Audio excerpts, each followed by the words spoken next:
Hello everyone. आज हामी grade 9 साइन्सको chapter 15 chemical fertilizers used in agriculture हेर्न गइरहेका छौँ र यो च्याप्टरमा हाम्रो अब्जेक्टिभ्सहरू भनेको चाहिँ के हुन्छ भने write the different kinds of fertilizers, ठीक छ, जुन हाम्रो नाइट्रोजन, फस्फोरस र पोटासियम फर्टिलाइजर्सहरू हुन्छ कसरी बन्छ त हामी हेर्दैनौँ, तर के हो एक्जाम्पलहरू र युजेसहरू हेर्छौँ। त्यसैगरी यहाँनेरि नाइट्रोजन, फस्फोरस र पोटासियम फर्टिलाइजर्सहरूको बारे पनि हेर्छौँ, ठीक छ।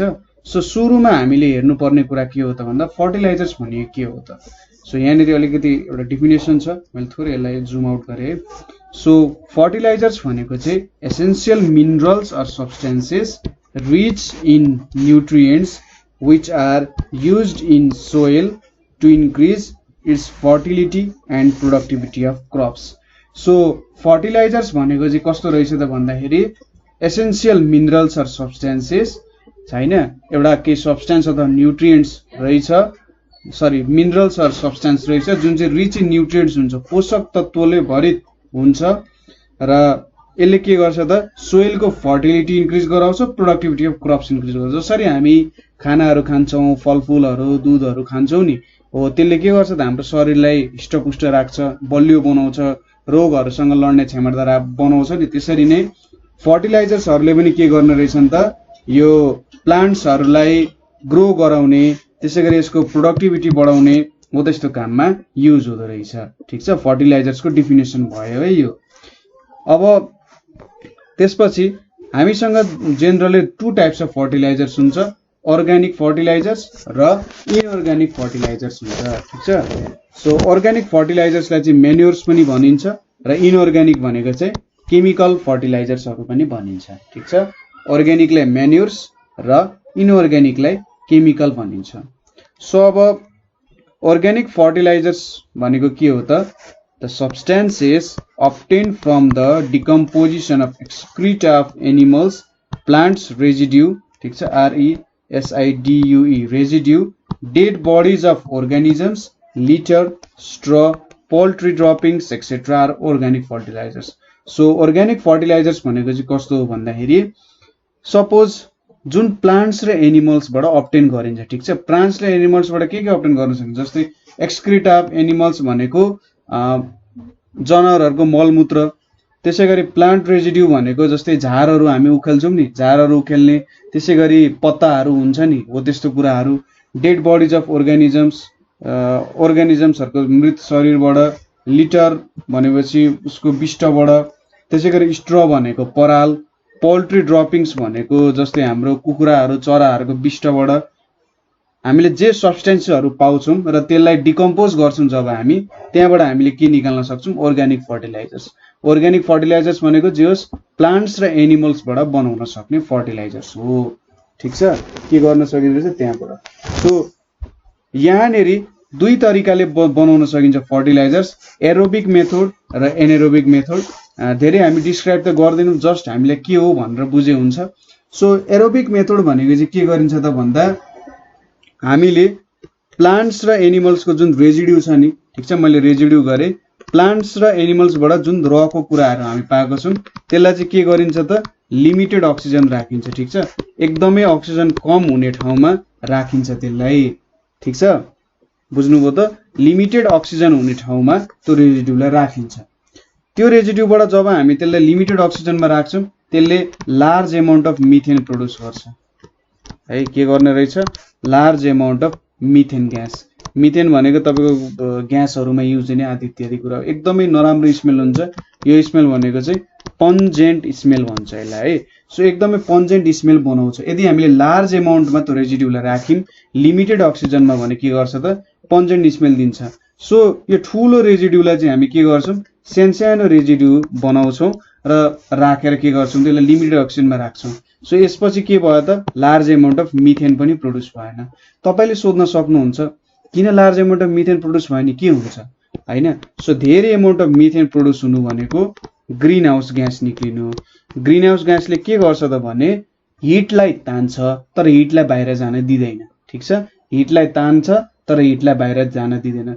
सो यसले चाहिँ ग्रिन हाउस इफेक्ट गर्न सक्छ। ठीक छ। सो यसको लागि हामी के गर्छौं, सानो एउटा रेजिड्युहरूलाई, ठुलो रेजिड्युलाई सानो बनाएर के गर्छौं त त्यहाँबाट हामीले जस म्यान्युर बनाउने काम गर्छौं। यसलाई चाहिँ कम्पोस्ट म्यान्युर भनेर भन्छ, ठीक छ। कम्पोस्ट म्यान्युर घरहरुमा देख्नु भएको होला तपाईले जुन फलफुलको छिल्काहरू हुन्छ नि हो त्यो, त्यसैगरी सागसब्जीहरुबाट निक्लेको कुराहरूलाई एउटा घरभन्दा अलि पर एउटा खाडल खनेर के गर्नुहुन्छ त्यहाँनेर राख्नुहुन्छ र एउटा केही कुराले छोप्नुहुन्छ ताकि अक्सिजन धेरै नपुगोस्, पानीहरु छर्किनुहुन्छ, अरु के कुरा छर्केर तपाईले बनाउने म्यान्युर भनेको चाहिँ कम्पोस्ट म्यान्युर हो है। र यो भनेको चाहिँ यसरी एरोबिक मेथडबाट, एरोबिक भन्ने बित्तिकै के त एयरको सप्लाईबाट अथवा एयर भनेपछि यहाँ अक्सिजनको सप्लाईबाट हामीले जुन बनाउँछौं त्यो भनेको चाहिँ एरोबिक मेथड हो। एनारोबिक मेथडमा चाहिँ के गरिन्छ त विदाउट अक्सिजन, ठीक छ। विदाउट अक्सिजन जब हामी म्यान्युर बनाउँछौं, हाम्रो अर्ग्यानिक म्यान्युरहरु, अर्ग्यानिक फर्टिलाइजर्स हामी जब बनाउँछौं त्यतिबेला यसलाई के भन्छ त एनारोबिक मेथडबाट बनाएको भनेर हामी भन्छौं, ठीक छ। यहाँनेर जस किताबहरुमा यस्तै तरिकाले लेखेको छ, हामीलाई धेरै कुराहरु थाहा हुनु पर्दैन। सो दुईटा तरिकाले चाहिँ हामीले के गर्न सक्छौं, फर्टिलाइजर्सहरु बनाउन सक्छौं। अर्ग्यानिक फर्टिलाइजर्सहरु हामी दुईटा टाइप्सको हुन्छन् अब, ठीक छ। हामीले दुईटा तरिकाले बनाउन सक्यौं, एरोबिक र एनारोबिक मेथडबाट। एरोबिक मेथडमा अक्सिजन चाहिन्छ, थोरै लिमिटेड सप्लाई चाहिन्छ। एनारोबिक मेथडमा विदाउट अक्सिजन बनाउँछौं। एरोबिक मेथडबाट बनाएकोलाई के भन्छ त कम्पोस्ट म्यान्युर भनेर भन्छन्, जुन चाहिँ हामी जेनरली घरहरुतिर बनाइरहेका हुन्छौं है। सो अब two types of organic fertilizers हुन्छ, एउटा भनेको ग्रीन म्यान्युर र अर्को भनेको एनिमल म्यान्युर। ग्रीन म्यान्युर भनेको चाहिँ लेगुमिनस र नन लेगुमिनस प्लान्ट्सहरुलाई मिक्स गरिन्छ, ठीक छ। लेगुमिनस र नन लेगुमिनस प्लान्ट्सहरु, जस्तै लेगुमिनस र नन लेगुमिनस प्लान्ट्सहरु भनेको जस्तै सोयाबिन, ठीक छ। सोयाबिनहरु भन्यो, सोयाबिन, त्यसैगरी पिजन पी, त्यसैगरी धैचा भन्ने प्लान्ट्सहरु भनेको लेगुमिनस प्लान्ट्सहरु, ठीक छ। सोयाबिन, पिजन पी, परेवा बोडी हैन, धैचा एक्सेट्रा भनेको चाहिँ के हो त भन्दा ग्रीन म्यान्युर्सबाट बनाउने, सरी ग्रीन म्यान्युर्स बनाउनको लागि युज हुने हाम्रो के भयो त रिएक्टेन्ट्स जस्तो भयो हैन। सो लेगुमिनस र नन लेगुमिनस प्लान्ट्सहरुलाई के गरिन्छ त काटिन्छ र त्यसपछि त्यसलाई के गरिन्छ त डिके हुन छोड्दिन्छ, कुहिनमा हामी छोड्दिन्छौं, ठीक छ। सो केही कुराले कभर गरेर कुहिन छोड्दिन्छौं। त्यहाँनेरि हामी नाइट्रेट्सहरु हाल्छौं ताकि त्यहाँनेरि न्यूट्रिएन्ट्सहरु बढोस्, ठीक छ। नाइट्रेट्सहरु हाल्दाखेरि के हुन्छ, न्यूट्रिएन्ट्सहरु बढ्छ। सो यसरी चाहिँ हामीले के गर्छौं त ग्रीन म्यान्युरहरु क्रिएट गर्छौं, ठीक छ। सो जब हामी ह्युमस सोइल भन्छौं नि, यो ह्युमस सोइल भनेको चाहिँ यसरी नै फर्म हुन्छ, ठीक छ। यो लेगुमिनस र नन लेगुमिनस प्लान्ट्सहरु डिके हुन्छ त्यहाँनेरि र तिनीहरुले नै के गर्छ न्यूट्रिएन्ट्सहरु प्रोवाइड गर्छ। सो सोइलसँग हामी जब यो ग्रीन म्यान्युर मिक्स गर्छौं यसले चाहिँ ह्युमस दिने काम गर्छ, ठीक छ। यो चाहिँ एकदम चिपेस्ट हुन्छ, इजिली अवेलेबल हुन्छ र यसले प्रोडक्टिभिटीलाई 30 to 50% बढाउने काम गर्छ है। सो यो कुराहरु लेख्न सक्नुहुन्छ तपाईले। अब एनिमल म्यान्युर भनेको त बुझिहाल्नुभयो, हामीले चाहिँ डेड एनिमल्सहरुलाई ब्युरी गर्छौं र प्लान्ट्सहरु र एनिमल्सहरुलाई के गर्छौं, प्लान्ट्स भन्दा नि एनिमल्सहरुलाई जेनरली ब्युरी गर्छौं र एनिमल्सहरुको बिष्टहरु जुन हुन्छ, एक्सक्रिटाहरु जुन हुन्छ, तिनीहरुलाई चाहिँ पिटमा हाल्छौं, ठीक छ। एउटा सपोज के गर्छौं यहाँनेरि हाल्छौं सुरुमा, ठीक छ, अलिकति अमाउन्टमा हाल्छौं, त्यसपछि फेरि माटोले कभर गर्छौं, फेरि अर्को हाल्छौं अलिकति, फेरि माटोले कभर गर्छौं, फेरि हाल्दै यसरी लेयर लेयर बनाउँदै जान्छौं, ठीक छ। यस्तोलाई चाहिँ के भन्छ त एनिमल म्यान्युर बनाउने एउटा तरिका भयो सुरुमा। र यसलाई चाहिँ ब्याक्टेरिया र फंगाईहरुले डिकम्पोज गर्छन् र कम्पोस्ट म्यान्युर बनाउँछन् यहाँबाट, ठीक छ। हामीले अल्टरनेटिङ लेयर्स अफ सोइलमा के गर्छौं त हाल्छौं, अलिकति यो हाल्छौं, यो डेड एनिमल्सहरु हाल्छौं र त्यसपछि सोइलले कभर गर्छौं, फेरि अलिकति हाल्छौं, फेरि सोइलले कभर गर्छौं र तिनीहरुलाई चाहिँ ब्याक्टेरिया र फंगाईले डिकम्पोज गर्छन् र के गर्छन् त कम्पोस्ट म्यान्युर बनाउँछन्। तर यो कम्पोस्ट म्यान्युरको एउटा घाटा भने के छ भने यहाँनेरि नाइट्रोजन, फोस्फोरस, पोटासियम जस्तो हाम्रो न्यूट्रिएन्ट्सहरु चाहिँ प्रेजेन्ट हुँदैनन्, ठीक छ। सोइललाई एकदमै धेरै चाहिने न्यूट्रिएन्ट्सहरु हुनेहरु सो यिनीहरु चाहिँ जेनरली प्रेजेन्ट हुँदैनन्। सो यो भनेको हाम्रो एनिमल म्यान्युर र ग्रीन म्यान्युर हो। तपाईहरुले यो कुराहरु लेख्नु होला भिडियो पज गरेर। केही गाह्रो छैन फर्टिलाइजर्सको सम्बन्धी है। सो यो डेफिनेसनहरु तपाईले त एकदम मजाले लेख्न सकिहाल्नुहुन्छ, केही प्रब्लम हुँदैन। प्रब्लम भयो भने हामी छँदै छौं। सो यो कुराहरु म मेटाइदिन्छु, तपाईहरुले यो डेफिनेसनहरु लेख्न सक्नुहुन्छ। मैले चाहिँ पोइन्ट्स वाइज लेख्दै ताकि तपाईलाई पढ्न र लेख्न सजिलो होस्। सो अब केमिकल फर्टिलाइजर्सको एडभान्टेजेस के छ त? यसले के गर्छ? सोइल इरोजन हुनबाट बचाउँछ, त्यसैगरी लिचिङ र इन्भाइरोमेन्ट पोल्युसन हुनबाट बचाउँछ। ठीक छ? सरी केमिकल फर्टिलाइजर्स लेखेको छु मैले, यो भने चाहिँ अर्ग्यानिक फर्टिलाइजर्स हो है, अर्ग्यानिक फर्टिलाइजर्स। सो अर्ग्यानिक फर्टिलाइजर्सहरुले केबाट बचाउँदो रहेछ त? सोइल इरोजन, लिचिङ र इन्भाइरोमेन्ट पोल्युसन। अर्ग्यानिक भन्ने बित्तिकै के हुन्छ त? त्यसले चाहिँ जस इन्भाइरोमेन्टलाई केही पनि असर गर्दैन। त्यसैगरी यिनीहरुले increases water holding capacity of soil, भनेको सोइलले चाहिँ धेरै पानी सोसेर राख्न सक्छ, धेरै पानी बाहिर जादैन अथवा तलतिर झर्न सक्दैन। किनभने यदि water holding capacity of soil छैन भने हाम्रो प्लान्ट्सहरुले के वाटर पाउन सक्दैनन् र तिनीहरु छिटै डाई आउट हुन सक्छन्। त्यसैगरी increases fertility of soil resulting in increase of crop yield from 30 to 50%। So सोइलको फर्टिलिटी बढाउने रहेछ र हाम्रो क्रप प्रोडक्सन चाहिँ पहिले 1 केजी हुन्थ्यो भने अब त्यो चाहिँ 1.5 केजी देखि 5 केजी सम्म हुन सक्छ। ठीक छ? सो यदि यो फर्टिलाइजर्स युज गर्यो भने लगभग 30 देखि 50% चाहिँ के गर्ने रहेछ? क्रप यील्ड बढाउने रहेछ। त्यसैगरी यिनीहरुले सोइलको क्वालिटी डिग्रेड गर्दैन। सोइलको क्वालिटी डिग्रेड गर्दैन भन्नुको मतलब बिगार्दैन र cheapest and easily available source of fertilizers हो। ठीक छ? यो चाहिँ एकदम चिपली अवेलेबल छ र सजिलै के गर्न सकिन्छ? बनाउन पनि सकिन्छ। त्यसैगरी डिसएडभान्टेजेस अफ अर्ग्यानिक फर्टिलाइजर्स भनेको के हो त? सो यिनीहरुमा चाहिँ जहिले एसेन्शियल न्युट्रिएन्ट्स हाम्रो नाइट्रोजन, फोस्फोरस र पोटासियम हुन्छ नै भन्ने छैन, नहुन सक्छ। जसरी हामीले एनिमल मेन्युरमा हेर्यौं नि, यहाँनेरि नाइट्रोजन, फोस्फोरस र पोटासियम छैन। यो तीनटा कुराहरु एकदमै धेरै इम्पोर्टेन्ट छ, यो प्रेजेन्ट नहुन सक्छ। त्यसैगरी यो वाटरमा डिजल्भ हुँदैन, त्यसैले यसलाई छर्किन सकिँदैन मजाले। ठीक छ? सबैतिर इक्वली पुर्याउन सकिँदैन, गाह्रो हुन्छ हैन। पानीमा घोल्ने भए त सबैतिर मजाले छर्किन सकिन्थ्यो नि त, तर यस्तो गर्न सकिँदैन। पानीमा घुल्दै घुल्दैन, डिजल्भै हुँदैन हैन। त्यसैगरी मास हेभी हुन्छ। तपाईले डोकोमा मल बोकेको देख्नु भएको छ कि छैन? जसको घर चाहिँ गाउँघरतिर तपाईहरुले डोकोमा मल बोकेर कति टाढा टाढा खेतहरुमा लगेर आउँछ नि। सो हेभी हुन्छ, ट्रान्सपोर्ट गर्न पनि गाह्रो हुन्छ है। सो यो डिसएडभान्टेजेसहरु भयो। सो एडभान्टेजेस र डिसएडभान्टेजेस लेख्नु होला। अब आयो इनअर्ग्यानिक फर्टिलाइजर्स। इनअर्ग्यानिक फर्टिलाइजर्स भनेको चाहिँ के हुन्छ त? फ्याक्ट्रीजहरुमा विभिन्न केमिकल सब्स्टेन्सेसहरु युज गरेर बनाएको फर्टिलाइजर्सलाई चाहिँ इनअर्ग्यानिक फर्टिलाइजर्स भन्छ। ठीक छ? के त? फ्याक्ट्रीमा बनाएको फर्टिलाइजर्सहरुलाई के भन्छ त? इनअर्ग्यानिक फर्टिलाइजर्स भनिन्छ। र यो फर्टिलाइजर्सहरुमा चाहिँ नाइट्रोजन, फोस्फोरस र पोटासियम, नाइट्रोजन पी भनेको फोस्फोरस, के भनेको पोटासियमहरु प्रेजेन्ट हुन्छन्।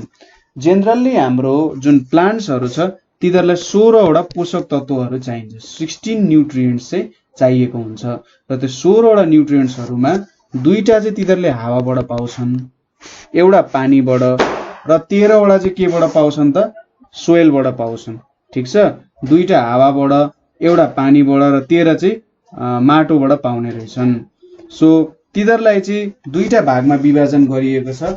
कुनै न्युट्रिएन्टहरु धेरै एमाउन्टमा चाहिने हुन्छ, कुनै न्युट्रिएन्टहरु थोरै एमाउन्टमा चाहिने हुन्छ। सो माइक्रो न्युट्रिएन्ट्स भनेको चाहिँ के हो त? थोरै एमाउन्टमा चाहिने प्लान्ट्सलाई न्युट्रिएन्ट्सहरु भनेको माइक्रो न्युट्रिएन्ट्सहरु, धेरै एमाउन्टमा चाहिने MACR हो, म्याक्रो न्युट्रिएन्ट्स। ठीक छ? माइक्रो न्युट्रिएन्ट्स भनेको थोरै एमाउन्टमा चाहिन्छ प्लान्ट्सलाई र म्याक्रो भनेको धेरै एमाउन्टमा चाहिन्छ। सो माइक्रो न्युट्रिएन्ट्समा के पर्छ त? बोरोन, म्याग्नेशियम, आइरन, जिंक, सल्फरहरु भनेको माइक्रो न्युट्रिएन्ट्स हुन्छ। म्याक्रो भनेको carbon, hydrogen, oxygen, nitrogen, potassium, phosphorus र पोटासियम चाहिँ धेरै एमाउन्टमा चाहिने हुन्छ। ठीक छ? सो यो भनेको हाम्रो के भयो त? माइक्रो र म्याक्रो न्युट्रिएन्ट्स। माइक्रो न्युट्रिएन्ट्स भनेको जुन चाहिँ थोरै क्वान्टिटीमा चाहिन्छ प्लान्ट्सहरुलाई। ठीक छ? र म्याक्रो भनेको चाहिँ के हो त? धेरै एमाउन्टमा चाहिने। अब जेनरली 3 प्रकारको केमिकल फर्टिलाइजर्सहरु हुन्छ। नाइट्रोजेनस फर्टिलाइजर, फोस्फोरस फर्टिलाइजर र पोटासियम फर्टिलाइजर हुन्छ। ठिक छ, नाइट्रोजेनस, फोस्फोरस र पोटासियम। तपाईले चाहिँ एनपीके भनेर याद गर्न सक्नुहुन्छ छुट्टा छुट्टै। एन भनेको नाइट्रोजन, पी भनेको पोटासियम, सरी फोस्फोरस, के भनेको पोटासियम। सो पहिलो हामी नाइट्रोजेनस फर्टिलाइजर हेरौँ। नाइट्रोजेनस फर्टिलाइजर्समा साल्ट्स अफ नाइट्रोजन, ठिक छ, नाइट्रोजन कन्टेन गर्ने नुनहरू चाहिँ नाइट्रोजेनस फर्टिलाइजर्समा हुन्छ। सो यसको केही इक्जाम्पल्सहरू यहाँनिर मैले लेखेको छु। Ammonium sulphate, ammonium nitrate, urea र क्याल्सियम साइनामाइड। ठिक छ, यो चारवटा भयो र जेनरली चाहिँ यो युज हुन्छ। ठिक छ, एमोनियम नाइट्रेट र युरिया चाहिँ धेरै एमाउन्टमा युज हुने नाइट्रोजेनस फर्टिलाइजर्सहरू हो। ठिक छ, यो कुराहरू धेरै युज हुन्छ। सो नाइट्रोजेनस फर्टिलाइजर्स, नाइट्रोजन किन चाहियो त सोइललाई भन्दा, प्लान्ट्सहरूलाई भन्दा छिटो ग्रो गराउँछ प्लान्ट्सहरूलाई र डेभलप गराउँछ, हुर्किन मद्दत गर्छ, हाइटहरू धेरै बढाउने, त्यहाँनिर फ्रुट्सहरू धेरै डेभलप गर्नु पर्यो भने।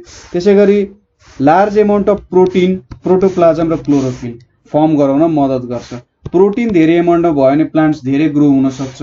क्लोरोफिल धेरै भयो भने के हुन्छ, प्लान्ट्सले धेरै फुडहरू बनाउन सक्छ हैन, फ्रुट्सहरू धेरै हुने भयो, हो त्यस्तो कुरा भयो। र प्रोटोप्लाज्महरूलाई त सेललाई प्रोटेक्ट गर्ने कुरा हो सेलहरूलाई चाहिँ।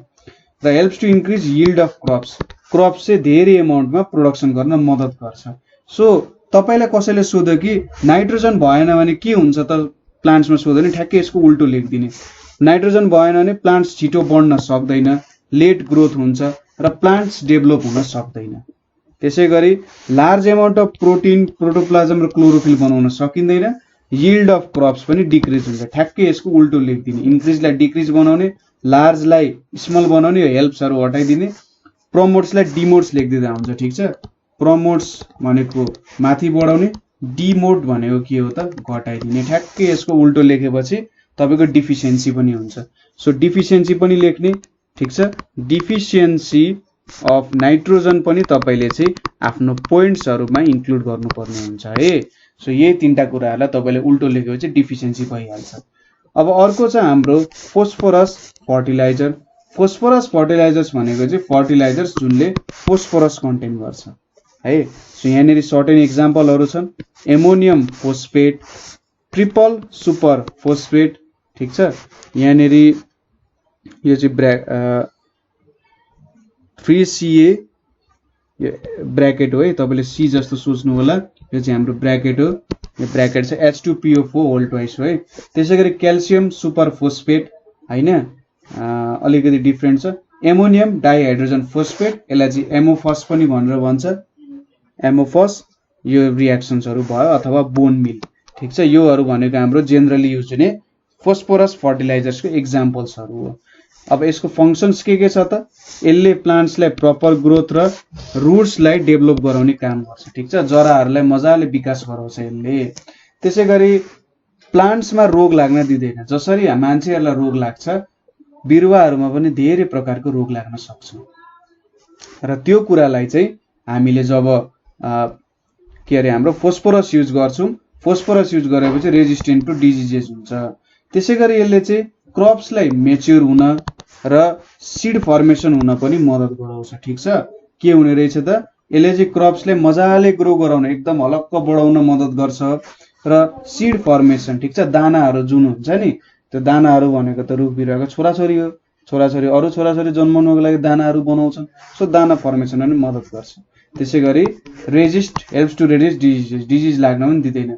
यसको डिफिसियन्सी अफ फोस्फोरस के लेख्न सक्नुहुन्छ त, अब डिफिसियन्सी अफ फोस्फोरस भनेको विदाउट फोस्फोरस के हुन्छ, प्लान्ट्स क्यानट ग्रो प्रपरली र रुट्स क्यानट डेभलप। त्यसै गरी plants will get more diseases. त्यसै गरी plants will not mature and there will not be healthier seed formation. र अर्को के त, will not help to resist diseases. ठिक छ, हो त्यो कुराहरू भयो डिफिसियन्सीमा ठ्याक्कै यसको उल्टो पोइन्ट्स। अब अर्को फर्टिलाइजर हामीले फोस्फोरस र कुन कुन फर्टिलाइजर पढ्यौँ त, नाइट्रोजेनस फर्टिलाइजर पढ्यौँ। अब अर्को भनेको पोटासियम फर्टिलाइजर। पोटासियम फर्टिलाइजर्समा के हुन्छ त, साल्ट्स अफ पोटासियम हुन्छ। ठिक छ, के हुने रहेछ, salts of potassium. So potassium chloride एउटा भयो, त्यसै गरी पोटासियम नाइट्रेट, पोटासियम सल्फेट र अर्को भनेको पोटासियम कार्बोनेट भनेको चाहिँ हाम्रो जेनरली युज हुने पोटासियम फर्टिलाइजर्सहरू हो। यदि पोटासियमले के काम गर्छ त भन्दा फुलहरूलाई ग्रो गराउने काम गर्छ। फुलहरूमा के हुन्छ त सिडहरू फर्मेसन हुने काम गर्छ नि त मेनली हैन। जुन हामी आँपको बोट देखेर आन्छौँ, आँपको बोटमा जुन आँप फल्छ नि त्यो पनि उसको फ्लावरै हो, फ्लावर ग्रो भएर बनेको हुन्छ हो, त्योबाट नयाँ आँप निस्किने हो। ठिक छ, सो त्यो फुलहरूलाई ग्रो गर्ने काम गर्छ। त्यसै गरी helps for healthy growths and developments of roots and stocks of leaves. ठिक छ, सो यसले चाहिँ रुटलाई ग्रो गराउने। त्यसै गरी जुन हाम्रो पात चाहिँ यसरी ब्रान्चहरूमा अड्किने हुन्छ नि, यो यसरी अड्किरहेको हुन्छ नि, यहाँ एउटा डन्ठा हुन्छ नि, यसलाई स्टक भनेर भन्छ। ठिक छ, यो स्टकलाई पनि मजाले ग्रो गराउने काम गर्छ। ब्रान्चहरूमा जुन पातहरू अड्केर एउटा डन्ठा हुन्छ नि अड्किनको लागि, जुन चाहिँ ठ्याक्कै ब्रान्चसँग हाँगासँग जोडिएको हुन्छ, त्यसलाई के भन्छ त स्टक्स भन्छ है। र यसले हेल्प्स टु रेजिस्ट डिजिजेसहरूबाट पनि बचाउने काम गर्छ। त्यसै गरी सिन्थेसिस अफ स्टार्च, प्रोटिन र अर्ग्यानिक न्युट्रिएन्ट्स। ठिक छ, यसले चाहिँ स्टार्च बनाउन, प्रोटिन बनाउन र अरू अर्ग्यानिक न्युट्रिएन्ट्स बनाउन पनि हेल्प गर्छ। स्टार्च भनेको चाहिँ हाम्रो प्लान्ट्सको फुडहरू जस्तो भयो। प्रोटिन त थाहा छँदैछ तपाईँलाई, अरू अर्ग्यानिक न्युट्रिएन्ट्स बनाउन पनि मद्दत गर्छ। सो यदि पोटासियम भएन भने फुलहरू मजाले फुल्न सक्दैनन्, त्यसै गरी जराहरू मजाले फैलिन सक्दैनन् र लिप्सहरू एकदम लुलो हुन्छ हैन, एकदम सजिलै झर्ने हुन्छन्। त्यसै गरी रोगहरू पनि छिट्टै लाग्छ र स्टार्च, प्रोटिन र अरू न्युट्रिएन्ट्सहरू पनि बन्न सक्दैनन्। त्यो चाहिँ हाम्रो डिफिसियन्सी भयो है। सो एकचोटि मैले फेरि देखाएँ यहाँनिर, यो कुराहरू तपाईँले चाहिँ लेख्नु होला है। एकदम सजिलो छ, केही पनि छैन, एक्जाम्पल लेख्ने हो, डिफिसियन्सी पनि लेख्नु इम्पोर्टेन्स पछि, ठ्याक्कै इम्पोर्टेन्सको उल्टो लेखिदिने, त्यो हाम्रो डिफिसियन्सी हुन्छ। सो यो कुराहरू भयो। फोस्फोरस फर्टिलाइजर्सको यो कुराहरू भयो है, देख्नुहुन्छ होला नि। सो यो कुराहरू लेख्नु पर्यो। त्यसै गरी पोटासियम फर्टिलाइजर्सको यो कुराहरू भयो है। सजिलो छ कुरा, बिस्तारै लेख्दै जानु, हतार नगरी लेख्नु हैन, मजाले पढ्दै जानु होला। कहीँ बुझ्नु भएन भने हामीलाई कमेन्ट गर्न सकिहाल्नुहुन्छ। सो यति भइसकेपछि हामीले जेनरल फर्टिलाइजर्सहरू पढ्यौँ। अब न्युट्रिएन्ट्सको हिसाबमा चाहिँ 3 प्रकारको फर्टिलाइजर्सहरू हुन्छ। ठिक छ, कति न्युट्रिएन्ट्स छ एउटा फर्टिलाइजर्समा, त्यसमा सिंगल फर्टिलाइजर, मिक्स्ड फर्टिलाइजर र कम्प्लिट।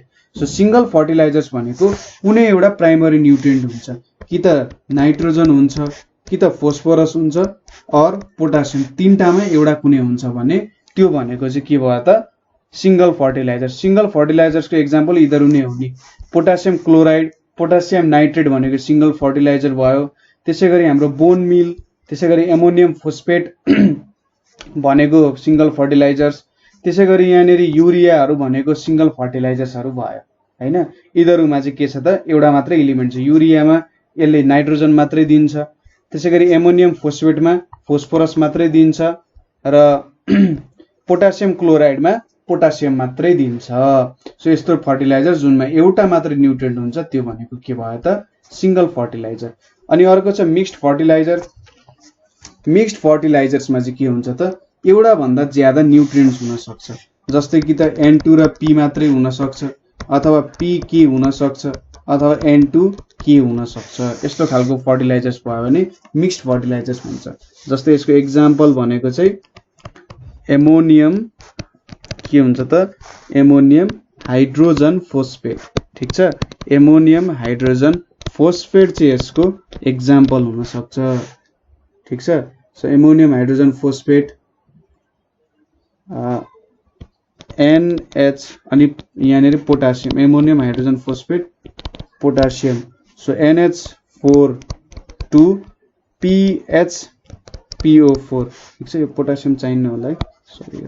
एमोनियम हाइड्रोजन फोस्फेट हेर्नु त यहाँनिर नाइट्रोजन पनि छ, फोस्फोरस पनि छ। सो दुईटा प्रकारको न्युट्रिएन्ट भयो नि, हो यस्तो कुराहरू हुन सक्छ। ठिक छ, त्यसै गरी potassium nitrate, potassium nitrate. So potassium नाइट्रेटमा के छ त KNO3 छ। KNO3 भनेपछि यहाँनिर पोटासियम पनि छ, नाइट्रोजन पनि छ। यो भनेको के भयो त मिक्स्ड फर्टिलाइजर्स भयो। अब अर्को छ कम्प्लिट फर्टिलाइजर। कम्प्लिट फर्टिलाइजरलाई चाहिँ NPK फर्टिलाइजर भनेर पनि भन्छ र यसमा चाहिँ सबै 3 वटै न्युट्रिएन्ट्सहरू हुन्छ। ठिक छ, के हुने रहेछ त 3 प्रकारकै न्युट्रिएन्ट्सहरू हुने रहेछ। सो यसलाई एनपीके फर्टिलाइजर्स भन्छ। यसको एउटा एक्जाम्पल भनेको चाहिँ मिक्सचर अफ पोटासियम क्लोराइड, ठीक छ। पोटासियम क्लोराइड र पोटासियम क्लोराइड भनेको के हो त KCl एन्ड के को एमोनियम फोस्फेट, ठीक छ। तपाईले चाहिँ के गर्नुभयो अरे तपाईको बारीमा मल हान्न जाने बेलामा पोटासियम क्लोराइड र एमोनियम फोस्फेटलाई मिक्स गर्नुभयो भने त्यसले चाहिँ के बनाउँछ त एउटा एनपीके फर्टिलाइजर बनाउँछ। यहाँनेरि पोटासियम छ र यहाँनेरि नाइट्रोजन र फोस्फोरस छ। सो तीन प्रकारकै इलिमेन्ट्सहरु भयो जुन हाम्रो प्लान्ट्सलाई चाहिन्छ। सो यो भनेको एउटा एनपीके अथवा कम्प्लिट फर्टिलाइजर्स हुने भयो, ठीक छ। हामीले यहाँनेरि सिंगल मिक्स्ड फर्टिलाइजर्स र कम्प्लिट हेर्यौं। सिंगलमा एक प्रकारको न्युट्रिएन्ट, मिक्स्डमा एउटा भन्दा ज्यादा न्युट्रिएन्ट र कम्प्लिटमा तीनै प्रकारको न्युट्रिएन्ट हुँदो रहेछ र यसको केही एक्जाम्पल्सहरु पनि हामीले यहाँनेरि लेख्यौं। अब केमिकल फर्टिलाइजर्सको एडभान्टेजेस के छ त? केमिकल फर्टिलाइजर्सको एडभान्टेजेस भनेको चाहिँ के हुन्छ त भन्दा पहिलो भनेको यो चाहिँ इजिली के गर्न सकिन्छ, स्टोर गर्न सकिन्छ, ठीक छ। धेरै समयसम्म स्टोर गर्न सकिन्छ। ट्रान्सपोर्ट पनि सजिलै गर्न सकिन्छ, ठीक छ। यताउति सजिलै लान सकिन्छ। जुन हाम्रो मेन्युरमा प्रब्लम थियो धेरै हेभी अमाउन्टमा लानु पर्यो त्यो पनि गर्नु परेन। एन्ड युज्ड इन फिल्ड, ठीक छ। यो चाहिँ एउटा ठाउँबाट अर्को ठाउँमा लान, स्टोर गर्न र युज गर्न सजिलो हुन्छ। त्यसैगरी डिजल्भ्स इन वाटर, ठीक छ। यो चाहिँ पानीमा सजिलै डिजल्भ हुन्छ। सो पानीमा सजिलै डिजल्भ भए चाहिँ सबैतिर हामीले इक्वल अमाउन्टमा के गर्न सक्यौं त छर्न सक्यौं अथवा फैलाउन सक्यौं, ठीक छ। त्यसैगरी यसले के गर्ने रहेछ त इन्क्रिजेस फर्टिलिटी अफ सोइल, किनभने यसमा तीनै प्रकारको न्युट्रिएन्ट्सहरु हुन सक्छ, ठीक छ। तीनै प्रकारको न्युट्रिएन्ट्स हुन्छ भनेपछि प्लान्ट्सलाई चाहिँ सबै कुरा छ भने त प्लान्ट एकदम मजाले ग्रो हुन्छ। So fertility of soil increase गराउँछ र प्लान्ट सजिलैसँग ग्रो हुन सक्छ। त्यसैगरी helps in healthy growth of plants, ठीक छ। Healthy growth of plants, healthy growth of प्लान्ट्समा यसले के गर्छ त मद्दत गर्छ र प्रोडक्टिभिटी अफ क्रप्स बढाउँछ, ठीक छ। एन्ड प्रोडक्टिभिटी अफ क्रप्स के हुन्छ त इन्क्रिजेस, ठीक छ। यसको यो एडभान्टेजहरु भयो। सो के रहेछ त स्टोर गर्न सकिन्छ, ट्रान्सपोर्ट र सजिलै युज गर्न सकिन्छ। पानीमा डिजल्भ हुने कारण सजिलै सबैतिर फैलाउन सकिन्छ। सोइलको फर्टिलिटी इन्क्रिज गराउँछ र healthy growth of plants and productivity of crops increase गराउँछ। तर यसको केही डिसएडभान्टेजेसहरु पनि छ, ठीक छ। यसको केही डिसएडभान्टेजेस भनेको चाहिँ यो चाहिँ नन बायोडिग्रेडेबल छ। नन बायोडिग्रेडेबल भनेको यो चाहिँ सजिलै डिग्रेड हुन सक्दैन, सजिलै कुहिन सक्दैन। कुहिन नसकेपछि यसले के गर्छ त इन्भाइरोमेन्ट पोल्युसन गर्छ, ठीक छ। यो चाहिँ नन बायोडिग्रेडेबल छ। सो यसले चाहिँ के गराउन सक्छ त इन्भाइरोमेन्ट पोल्युसन गराउन सक्छ। त्यसैगरी यसले चाहिँ सोइललाई के गराउँछ त एसिडिक बनाउँछ अथवा अल्कलाइन बनाउँछ, ठीक छ। सो एकचोटी प्रयोग गर्दा, दुईचोटी प्रयोग गर्दा, 10 चोटी प्रयोग गर्दाखेरि राम्रो होला।